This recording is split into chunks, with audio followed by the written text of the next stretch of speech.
Hi అండి. అందరికీ నమస్కారం. Welcome to my channel. ఈ వీడియోలో ఏపీ ప్రభుత్వ పెన్షనర్లందరికీ ఇప్పుడే అందిన తాజా వార్త. దీనికి సంబంధించిన పూర్తి వివరాలైతే వీడియోలో తెలుసుకుందాము. వీడియో అయితే ఎక్కడ గాని స్కిప్ చేయకుండా ఎండ్ వరకు చూసేయండి. అప్పుడే ఇన్ఫర్మేషన్ పూర్తిగా అర్థమవుతుంది. అలాగే వీడియో చూస్తున్న ప్రతి ఒక్కరు వీడియోకైతే లైక్ చేయండి ఫ్రెండ్స్. ఈ వీడియోని తోటి ఉద్యోగ పెన్షనర్ మిత్రులతో అయితే షేర్ చేయండి. కొత్తగా మన ఛానల్ చూస్తున్నారు. ఇంకా ఎవరైనా సబ్స్క్రైబ్ చేసుకోకుంటే వెంటనే మన ఛానల్‌ని సబ్స్క్రైబ్ చేసుకోండి. దీని ద్వారా నేను చేసే లేటెస్ట్ వీడియోస్ అన్నీ మీ వరకు రీచ్ అవుతాయి. ఇక ఆలస్యం చేయకుండా వివరాల్లోకైతే వెళ్ళిపోదాము. సో ఫ్రెండ్స్, ఇక విషయానికి వచ్చినట్లయితే సుమారు 40 సంవత్సరాల పాటు దేశంలోని వివిధ ప్రభుత్వ రంగ సంస్థల్లో నిస్వార్థ సేవ చేసి తమ జీవితాలను దేశాభివృద్ధికి అంకితం చేసిన సీనియర్ సిటిజన్లు పదవి విరమణ తర్వాత తమ హక్కుల కోసం, కనీస ప్రయోజనాల కోసం పోరాడాల్సిన దుస్థితి నెలకొంది. గతంలో అమల్లో ఉన్న పాత పెన్షన్ స్కీమ్ ఓపీఎస్ ద్వారా లభించే ప్రయోజనాలకు భిన్నంగా కొత్త పెన్షన్ స్కీమ్ ఎన్‌పీఎస్ మరియు దానిపై వచ్చినటువంటి వ్యతిరేకతతో ప్రత్యామ్నాయంగా సూచిస్తున్నటువంటి పథకాలు పెన్షనర్లలో గందరగోళాన్ని సృష్టిస్తున్నాయి.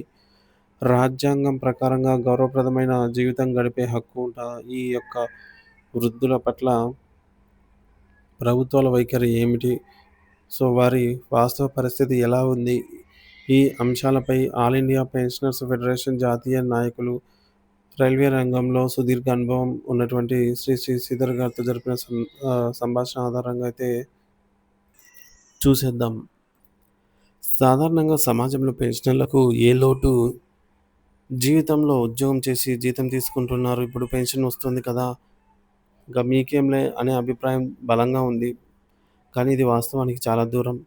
పెరుగుతున్న వయస్సు, ఆరోగ్య సమస్యలు, నిరంతరం పెరుగుతున్న ధరలు మరియు ద్రవ్యోల్బణం వంటి కారణాలతో వారి పెన్షన్ ఏమాత్రం సరిపోవడం లేదనేది కఠిన వాస్తవము. భారతదేశంలో పెన్షన్ విధానం స్వాతంత్రం వచ్చినప్పటి నుంచే అమల్లో ఉంది.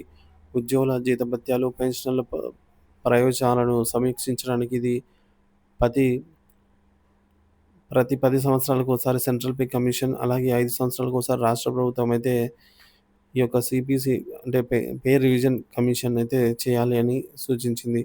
సో, మొదటి పే రివిజన్ కమిషన్ కేంద్రంలో 1946 అప్పట్లో కనీస వేతనం అనేది రూ. 55గా నిర్ణయించారు. ఏడవ పే కమిషన్‌లో జనవరి 1, 2016 నుండి అమల్లోకి వచ్చింది. దీని సిఫార్సుల మేరకు ఉద్యోగుల జీతాలు, పెన్షన్లు అయితే అందాయి. ఎనిమిదవ పే కమిషన్ నియమాల ప్రకారంగా జనవరి 1, 2026 నుండి అమలు కావాల్సి ఉంది. అంటే దాని ఏర్పాటు ప్రక్రియ చాలా ముందుగానే ప్రారంభం కావాలి. ప్రభుత్వ వైఖరి మరియు పెన్షనర్ల పోరాటం. 10 సంవత్సరాలుగా గడువు సమీపిస్తూ ఉన్న ఎనిమిదవ పే కమిషన్ ఏర్పాటు చేసే ఆలోచన లేదని ప్రభుత్వం పార్లమెంటు వేదికగా ప్రకటించడం పెన్షనర్ల సంఘాలలో తీవ్ర ఆందోళనకు దారితీసింది. Finance minister Nirmala Sitharaman pay commission ఏర్పాటును పరిశీలించడం లేదు అని స్పష్టం చేశారు. దీనికి వ్యతిరేకంగా ఉద్యోగ మరియు పెన్షనర్ల సమాఖ్య ఏకతాటిపైకొచ్చింది. నిరసన కార్యక్రమాలు చేపట్టాయి.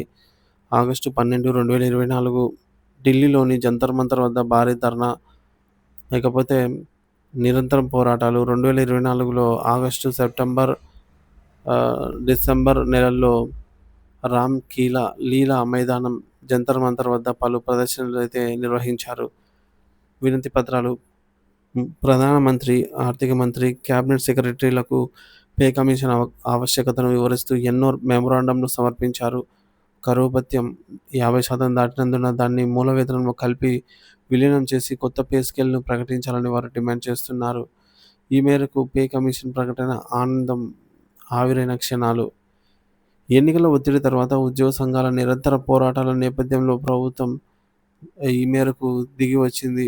జనవరి 12, 2024న ఎనిమిదో పే కమిషన్‌ను ఏర్పాటు చేస్తున్నట్టు క్యాబినెట్‌లో అనూహ్యంగా ప్రకటించింది.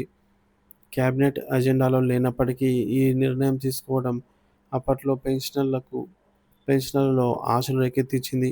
కానీ ఆ ఆనందం ఎంతో కాలం నిలవలేదు. ప్రకటన వెలువడిన 6 నెలలు గడిచాక ఈ రోజు వరకు కూడా పే కమిషన్ చైర్మన్ ఎవరు? సభ్యులు ఎవరు? వారి విధానాలు ఏమిటి? అనే అంశాలపై ప్రభుత్వం ఎలాంటి అధికారిక నోటిఫికేషన్ జారీ చేయలేదు.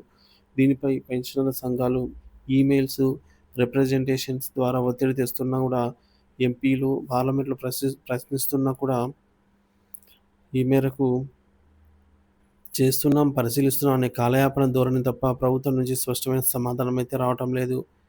ఎందుకు ఈ జాప్యం?